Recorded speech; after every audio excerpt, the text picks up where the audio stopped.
Cody Metzker-Madsen was embroiled in a battle for survival, defeating the Goblins using his skill as a portal master to stop the evil chaos from defeating the Skylanders and courageously protect the Skylands.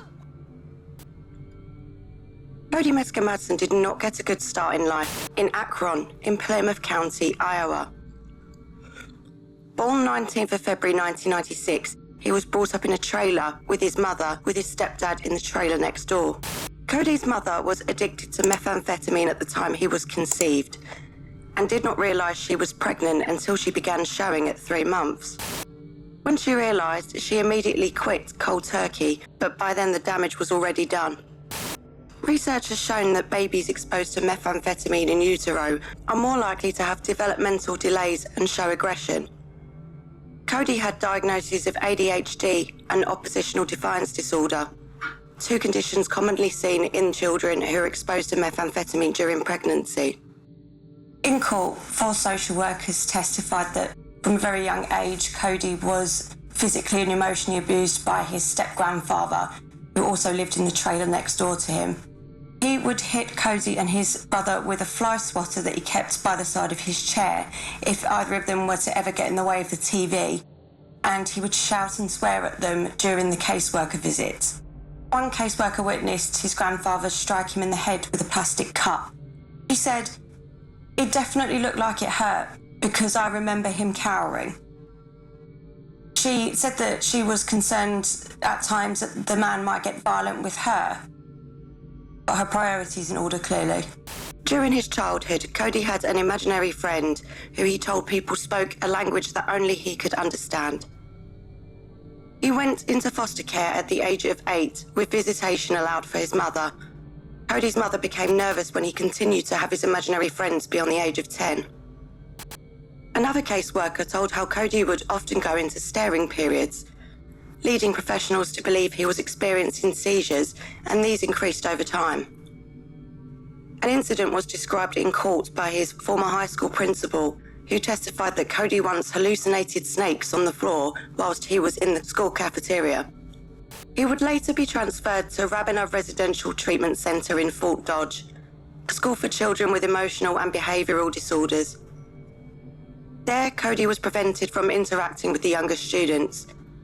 The school advised they could not be confident that the children and Cody would be kept safe. 13 defense witnesses in total testified about Cody's history of mental health and violent behavior. He would push people out of the way, or, hit them, or wave them away, or kick them, or something like that, because it was instant gratification. It's what he wanted at the time. A teacher told the court that Cody could become violent if other children angered him, or if he was not first in line. After violent episodes, Cody would cry and apologise, but did not seem to understand that there were consequences to his actions. He was pretty remorseful, crying, upset at what he had done. But it had to be pointed out to him that what he had done? A lot of times, yes. Michelle Armitage, Cody's academic advisor, told the court, "It was almost like he didn't know he'd actually hurt you." Often when Cody got angry, he would warn people about his black eyes. He would tell people, "You don't want to see my black eyes. My black eyes will hurt you." Officials in one school facility he attended chose to isolate him in a separate classroom where he would have access to a special ed teacher and a paraprofessional. Cody would leave this school following an incident where he threw chairs and other objects, and law enforcement had to intervene. And law enforcement needed to intervene. Cody would create elaborate fantasy games and filled notebooks up with the rules and details of them, but he would insist that only he could understand how to play them. When he played, Cody would act out several characters all at the same time. Teachers would refer to this behaviour as him going to Cody land. The teachers at the school realised that his reality was not our reality. Cody was also very much into Yu-Gi-Oh! Yeah, the Japanese trading game. Except he believed that the mythical creatures on the cards were real. Cody wanted to be a dragonologist when he grew up and thought that he would be able to study these mythical creatures. He would talk with his pencils a lot. His pencils would talk to each other. He'd have conversations to people that weren't around. He'd cast spells. The teachers also nicknamed Cody's staring episodes as being out to lunch, and these continued to happen daily. He appeared to have little control over these episodes. I worried with what type of foster care he would go to, because even though I think he was, highly intelligent, he was very immature, and I worried about his interactions with younger kids. His reality is not our reality. We don't think that it would be practical to think that right now, down the road, he would be able to live without assistance. Cody, now 17, had been living with his foster family, Julie and Don Coleman, for around 3 years. The family were experienced foster carers with 2 daughters of their own, who lived on a large property in Harrison County, Logan, Iowa. They are mad for dirt bikes over there. Around the first week of August 2013, the Colemans had taken into care 5-year-old Dominic Elkins. Despite their age difference, Dominic and Cody would play together and both enjoyed video games. It was early evening on the 31st of August 2013. Don Coleman and a friend were out riding motorbikes. Julie Coleman and her daughter had gone out to buy ice cream for the family, and their other daughter, 12-year-old Rebecca, was inside the house watching TV. Cody and Dominic were outside playing together. Just before 7 p.m, Cody entered the house wet and muddy and in a panicked state. He told Rebecca that he could not find Dominic. Both went outside to look for him, and Rebecca called her mother, and within minutes, Julie arrived back at the home. Adina Coleman, Don's mother, later explained Cody came into the house and told the girls that Dominic ran, and he, Cody, had blood all over him. And when Julie questioned him, she said, "Why do you have blood all over you?" And he said, "Dominic hit me." He then led them to a part of the ravine, explaining that they were playing in this area. However, the tall grass and weeds had not been disturbed, and Julie could tell that they had not been playing there. Julie urged Cody to help them find Dominic, and he took them to a different part of the ravine at the opposite end of the property. It was here that 12-year-old Rebecca found 5-year-old Dominic lying face down in the water at the bottom of the ravine. She turned him over and attempted to resuscitate him, but sadly, Dominic Elkins had gone. The 911 call was made by Rebecca at around 7 p.m. It was clear from the injuries to Dominic's body that this was no accident. Sheriff deputies brought Cody to the station and noted that during this journey, Cody was talking about video games and smashing cyberbugs. Cody had told his foster parents that Dominic had fallen out of a tree and into the ravine, and then he told DCI investigators that Dominic had thrown a brick 20 feet into the air towards Cody at the top of the ravine, but that it had fallen back onto his own head. He then explained that him and Dominic were playing Greeks and Romans, and at the start of the game he had crossed a barrier through a portal. He said, "I didn't know he would actually drown." The game was similar to one that he played often, Skylanders. The investigators told Cody they didn't believe his story. He then told them that he'd seen a cloaked man that night in the ravine and had seen him on some other occasions before. The man had different coloured eyes, and Cody guessed the man could have tripped Dominic up, and this led to him drowning. He said, "He doesn't drown that easily. He's a fighter. I know that." The investigators left the room for a few minutes. During this time, Cody became annoyed when he found a tape recorder and realised that he was being recorded. In February 2014, around 6 months following the 5-year-old's death, Cody met with Dr. Alan Goldstein, a clinical forensic psychologist. Dr. Goldstein reviewed the case evidence as well as over 1,500 pages of Cody's mental health history and performed some psychological tests. Dr. Goldstein describes his attempts to keep Cody's attention as demanding and exhausting. After around 5 hours, he asked Cody what he knew about the state's evidence, and after some encouragement, Cody was able to explain it to him. Both agreed that Cody's chances if the case went to trial was not good. Cody put his head down and cried for a short time, and agreed that if Dr. Goldstein came back the following day, he would tell him what happened.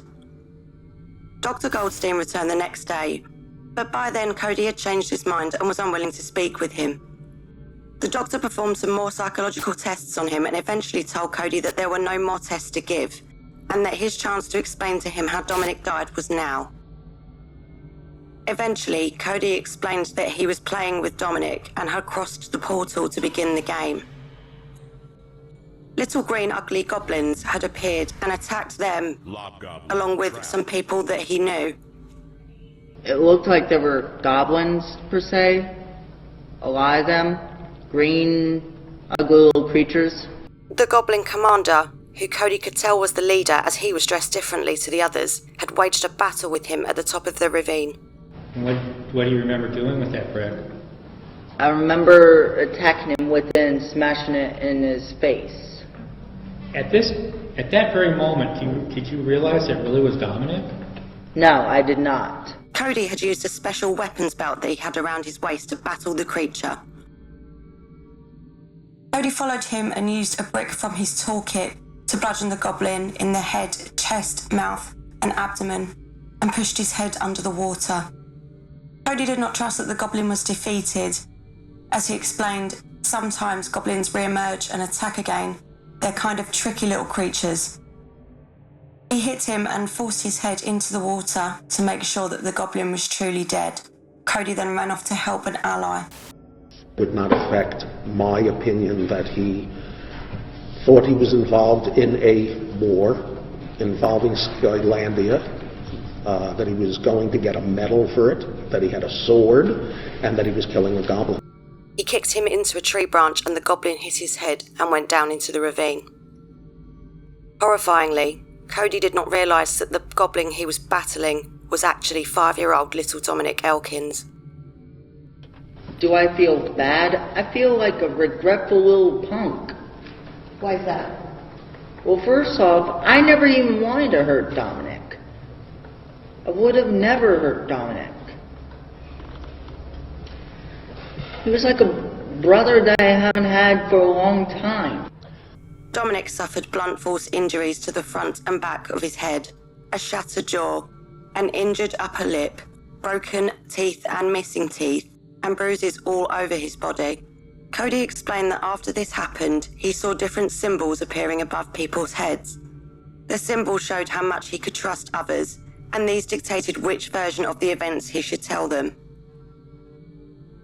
Cody said that he did so as he did not want to be labelled as crazy, and he needed to protect his imaginary world. I was lying that I lied because I didn't really trust them. Do you remember hitting the goblin in the head with the brick multiple times? Yes, multiple times, yes. Okay. He played the game differently than what you wanted, didn't he? Yeah, but I didn't mind. I mean, the little guy was cute whenever he played like that. Dr. James Dennart, a psychiatrist, also reviewed the case evidence, along with the evaluation and the interview with Cody recorded in the hours following the incident. Dr. Dennart felt the interview provided a good insight into Cody's state of mind, given this was done shortly after Dominic's death. He did not agree with Dr. Goldstein's evaluation and believed Cody knew what he was doing when he killed the 5-year-old. And the lies following were further proof of this as he tried to cover his tracks. He was able to recount what had occurred that day. He indicated to me that he was aware that he could be found guilty of a crime and placed in jail for what he had done. Cody also told him during his evaluation that he had lied in order to gain time to speak with an attorney. In court, Cody was not happy to hear this. Well, first off, the way you're saying it is kind of hurting my feelings in a way, because I'm figuring that you don't really believe me, do you? Cody Metzker-Madsen's defense attorney used an insanity defense at trial. Conflicting opinion between the two doctors, along with the rarity of success that insanity pleas historically play out in court, posed a major challenge. I love the little guy.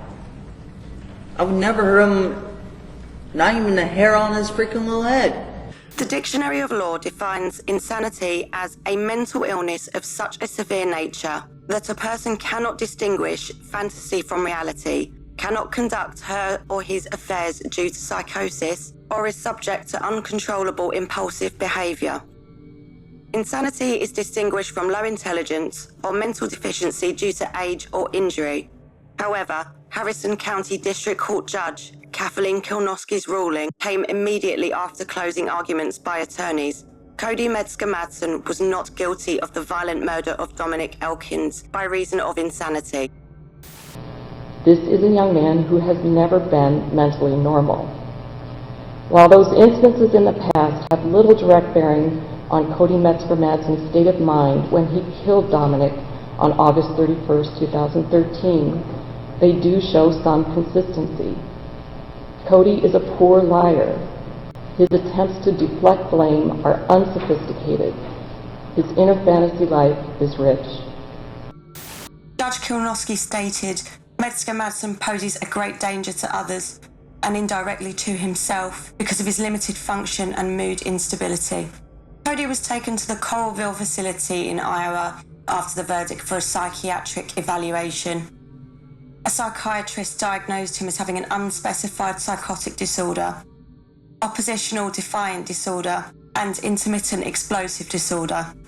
Iowa law requires him to remain in custody until a judge rules he is no longer a danger to himself or others. Cody will likely need to stay in a highly structured and secure environment throughout his life, with psychiatric evaluations provided to the state every 60 days. The only way for him to get out would be to prove to a judge and a psychologist that he's no longer a threat to himself or society. Cody Metzker-Madsen likely faces life institutionalized in psychiatric care.